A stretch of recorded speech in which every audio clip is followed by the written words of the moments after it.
Good morning students, myself Deepak Kumawat, civil department. जैसा कि हम हमारे प्रीवियस लेक्चर में डिस्कस कर चुके हैं कि हॉरिजॉन्टल कर्व जो होती है उसमें सबसे इम्पोर्टेंट टॉपिक जो है सिंपल सर्कुलर कर्व, उसकी स्टडी कर रहे थे। और उस पर हमने जाना था कि रियर टेंजेंट, सबसे फर्स्ट हमने जाना था कि किस प्रकार से हॉरिजॉन्टल कर्व जो है ड्रॉ किया जाता है। और ड्रॉ करने के बाद इसके जो मुख्य पॉइंट्स हैं कुछ, जैसे रियर टेंजेंट, फॉरवर्ड टेंजेंट, इसका फॉर्मूला हमने फाइंड आउट किया था, क्या लेंथ होती है, क्या फॉर्मूला होता है। उसके बाद हमने सेकंड लेक्चर में हमने जाना था कि लॉन्ग कोड क्या होती है और लॉन्ग कोड का फॉर्मूला क्या होता है, लॉन्ग कोड कितने प्रकार से सब लॉन्ग कोड का सब डिवीज़न, सो इस कोड का सब डिवीज़न क्या गया है। इस प्रकार से हमने जो है रेयर टेंजेंट, फॉरवर्ड टेंजेंट और लॉन्ग कोड के बारे में वैल्यूज़ जो है या फॉर्मूला जो है ऑब्जर्व कर चुके हैं। आज इस लेक्चर में हम स्टडी करेंगे कि जो हमारा के से लेके एम से लेके के या के से लेके जो एम तक का जो पॉइंट होता है, जिसे हम मिड कोऑर्डिनेट कहते हैं, उसका फॉर्मूला क्या होता है और उसे किस प्रकार से फाइंड आउट किया जाता है। तो हम आज जो है डिस्कस करने वाले इस लेक्चर में मिड मिड ऑर्डिनेट, मध्य कोटि के बारे में, कि मध्य कोटि क्या होती है और उसे किस प्रकार से ऑब्जर्व किया जाता है। जैसा कि आप डायग्राम देख रहे हैं, ये सिंपल हॉरिजॉन्टल कर्व का डायग्राम है। इस डायग्राम के अकॉर्डिंग ही हम इसको क्या करने वाले हैं, ऑब्जर्व करने वाले हैं मिड ऑर्डिनेट को। तो जैसा कि आप देख पा रहे हैं, आपको फाइंड आउट करना है, फाइंड आउट मिड ऑर्डिनेट या मध्य कोटि। तो हम जो है देखते हैं कि जिस प्रकार से हमारा ये जो T1 पॉइंट है और ये यहाँ क्या है T2 पॉइंट, ये कर्व है, जैसा कि हम डायग्राम में देख पा रहे हैं। और हमारे प्रीवियस लेक्चर में भी मैंने बताया है कि किस प्रकार से ये कर्व बनता है और क्या होता है। तो ये T1 पॉइंट होता है, ये T2 पॉइंट होता है, इसको PC बोला जाता है, इसको PT बोला जाता है। मैंने आपको बताया था, प्रीवियस लेक्चर पे भी बताया था कि T1 और T2 क्या है, कर्व का स्टार्टिंग पॉइंट और एंडिंग पॉइंट है। जहाँ कर्व स्टार्ट होता है उसे हम T1 कहते हैं और पॉइंट ऑफ कर्वेचर कहते हैं। जहाँ कर्व एंड होता है उसे पॉइंट ऑफ टेंजेंसी या पॉइंट T2 कहा जाता है। और ये कर्व है जो आप देख पा रहे हैं, तो ये स्ट्रेट लाइन है, मतलब minimum length of T1 and T2 को मिलाने वाली मिनिमम लेंथ क्या कहलाती है, लॉन्ग कोड कहलाती है। तो हम बात करते हैं मिड ऑर्डिनेट के बारे में। तो जैसा कि आप डायग्राम में देख रहे हैं कि इंटरसेक्शन पॉइंट और सेंटर ऑफ कर्व का पॉइंट जो O है, उसको एक स्ट्रेट लाइन इसमें क्या करती है, आके मिलाती है। और वो क्या करती है, कर्व के जो सबसे हायर पॉइंट है, पॉइंट M, सबसे हायर पॉइंट जो है पॉइंट M, कर्व के सबसे हायर पॉइंट को भी वो इंटरसेक्ट करती है और लॉन्ग कोड को भी वो क्या करती है, इंटरसेक्ट करती है।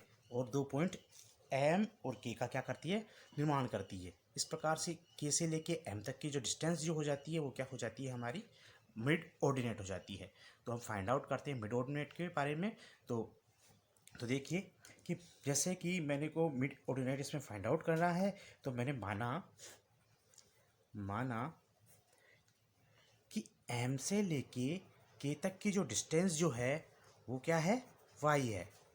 डिस्टेंस जो है वो y के इक्वल है। ये मैंने माना है कि जो हमारा K पॉइंट है, हमारा M पॉइंट है, ये जो हमारे डायग्राम ड्रॉ किया है हमने कि K पॉइंट से M पॉइंट के मिड की जो डिस्टेंस जो है वो माना क्या है, M है।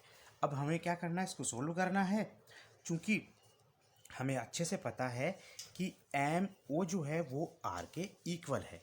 हमारा जो सेंटर ऑफ कर्व जो है O, उससे T2 की डिस्टेंस भी R है, T1 की डिस्टेंस भी R है। इसी प्रकार से ये भी तो एक रेडियस है, इसलिए O से लेके M तक की डिस्टेंस भी क्या है, R ही है। ठीक है, ये हमें ध्यान रखने लगा है कि M से लेके O तक की डिस्टेंस जो है वो R के इक्वल है।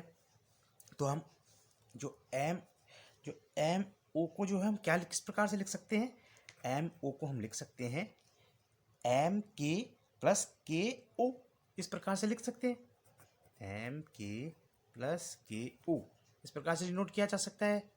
क्योंकि देखो हम डायग्राम में देख पा रहे हैं कि M से लेके O तक को जो है दो पार्ट में डिवाइड है, इसलिए मैंने एक पार्ट MK प्लस KO, इन दोनों पार्ट को मिलकर क्या लिख सकता हूँ, MO लिख सकता हूँ। तो मैंने वो लिखा है। उसके बाद हम देखते हैं कि जैसा कि हमें पता है कि MO तो क्या है, R के इक्वल है, रेडियस है।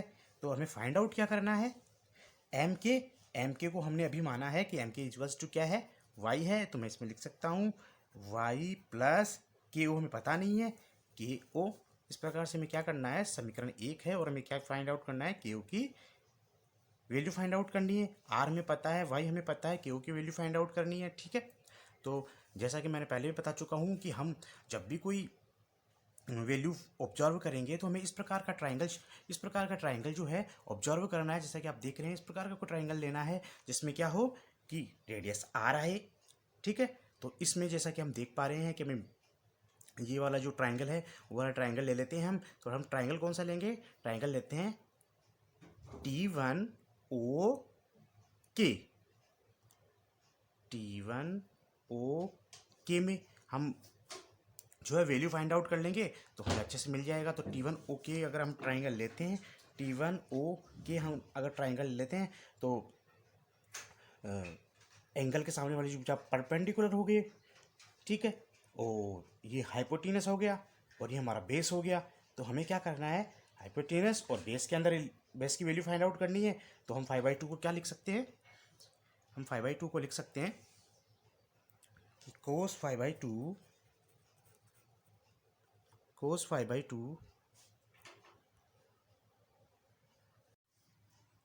तो हम एक ट्राइंगल ऑब्जर्व करते हैं और ट्राइंगल अपना जो है वो है, जैसा कि हमने डिस्कस किया, ट्राइंगल हमारा हो जाएगा T1O के। इस ट्राइंगल के अंदर आर हमारी रेडियस भी आ जाएगी और हम क्या कर सकते हैं, मिड ऑर्डिनेट भी फाइंड आउट कर सकते हैं। तो हमने ट्राइंगल लिया, ट्राइंगल T1O के में, T1O के में हम क्या लिख सकते हैं कि cos 5/2 is equals to okay upon O T1, क्योंकि हमारा कोस अगर 5/2 अगर हम एंगल लेते हैं तो इसके सामने वाली भुजा परपेंडिकुलर हो जाती है, ये हाइपोटेनस हो जाता है और ये बेस हो जाता है। हमें हाइपोटेनस और बेस के बीच में जो रिलेशन निकालना है, इसलिए हमने कोस 5/2 लिखा है और ओ के अपॉन ओ T1 लिख दिए। और मैं क्या लिख सकता हूँ इसको, O K is equals to O T1 cos 5/2। ठीक है, या मैं किस प्रकार से लिख सकता हूँ, ओ K is equals to O T1। हमें को पता है कि ओ से जो T1 की डिस्टेंस जो है, ओ से लेके जो T1 की डिस्टेंस जो है वो आर है। तो मैं इसको लिख सकता हूँ आर कोस 5/2। ठीक है, या फिर ओ के जो है, ओ के उसको मैं क्या लिख सकता हूँ, ओ के को मैं लिख सकता हूँ R is equals to Y.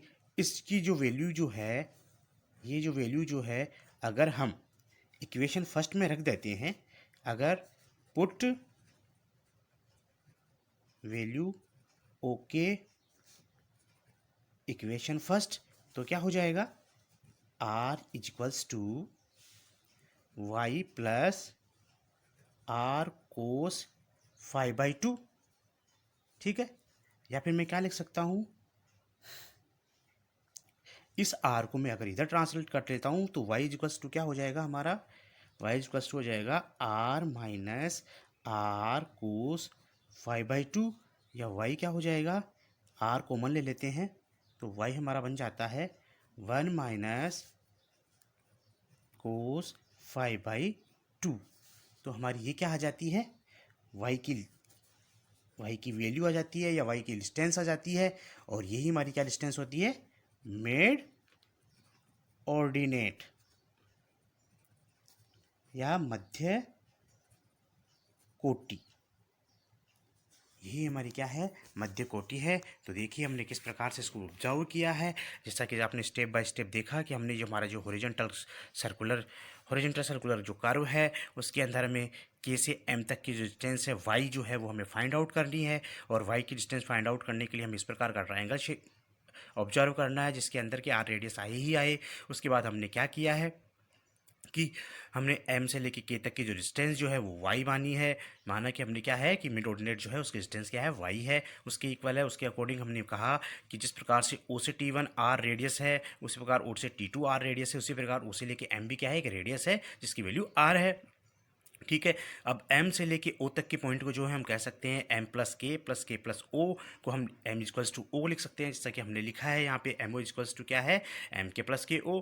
और अब मैं इसको क्या लिख सकता हूँ कि m o जो है वो तो r के इक्वलेंट है जैसा कि मैंने कहा था, और m k जो है वो क्या है हमारा, हमने माना है कि वो y है, m से लेके k की डिस्टेंस y है, तो हमने y लिख दिया है। कि o जो है हमें फाइंड आउट करना है, इस प्रकार से इक्वेशन 1 निकाली। उसके बाद हमको एक ट्राइंगल ऑब्जर्व करना था, तो ट्राइंगल हमने लिया O T1K में हमने जो 5/2 था उसके सामने वाली वो परपेंडिकुलर हाइपोटेनियस बेस, हाइपोटेनियस और बेस में हमने को रिलेशन निकालना था। तो हमने क्या किया, कोस 5/2 इक्वल्स टू क्या लिख, इस प्रकार से मैंने क्या किया, ट्राइंगल कौन सा लिया, T1OK में। T1OK में क्या लिख सकता हूँ, कोस 5/2 इक्वल्स टू क्या लिख सकता हूँ, ओके और OT1 ये लिख सकता हूँ। तो ओके और OT1 कोस 5/2, या फिर ओके को क्या मैं लिख सकता हूँ कि हमें पता है कि ओ से लेके T1 तक की डिस्टेंस जो है वो r है डायग्राम में, तो मैंने r कोस 5/2 लिखा है। उसके बाद में मैंने ओके की जो वैल्यू जो है वो इक्वेशन फर्स्ट में पुट की है। इक्वेशन फर्स्ट में पुट करने के बाद जो है हमारी इक्वेशन बन जाती है r equals to Y plus R cos 5/2, या r को जो हमने ट्रांसफर किया, या y इक्वल्स टू हमने लिख दिया r माइनस आर कोस 5/2, और y इक्वल्स टू क्या कर सकते हैं, r को कॉमन लिया और r1 माइनस कोस 5/2, ये हमारी मिड ऑर्डिनेट की डिस्टेंस हो गई। इस प्रकार से हमने जाना कि हमारे मिड ऑर्डिनेट जो है वो किस प्रकार से फाइंड आउट किए जाते हैं, और हमारा जो डायग्राम जो है उसमें मिड ऑर्डिनेट कहाँ होता है, यहाँ होता है के से लेके m तक की। तो हमने आज इस वीडियो में जो है मिड ऑर्डिनेट जाना, उससे पहले वीडियो में हमने रियर टेंजेंट फॉरवर्ड टेंजेंट जाना था, उससे नेक्स्ट वीडियो में हमने लॉन्ग कोड जाना था। इस प्रकार से हमने क्या किया है, मिड ऑर्डिनेट की डिस्टेंस फाइंड आउट कर ली है। अब नेक्स्ट पॉइंट में हम जो है m से लेके i तक की जो हमारी अपेक्स डिस्टेंस है उसका फॉर्मूला ऑब्जर्व करेंगे। आज के लिए थैंक यू।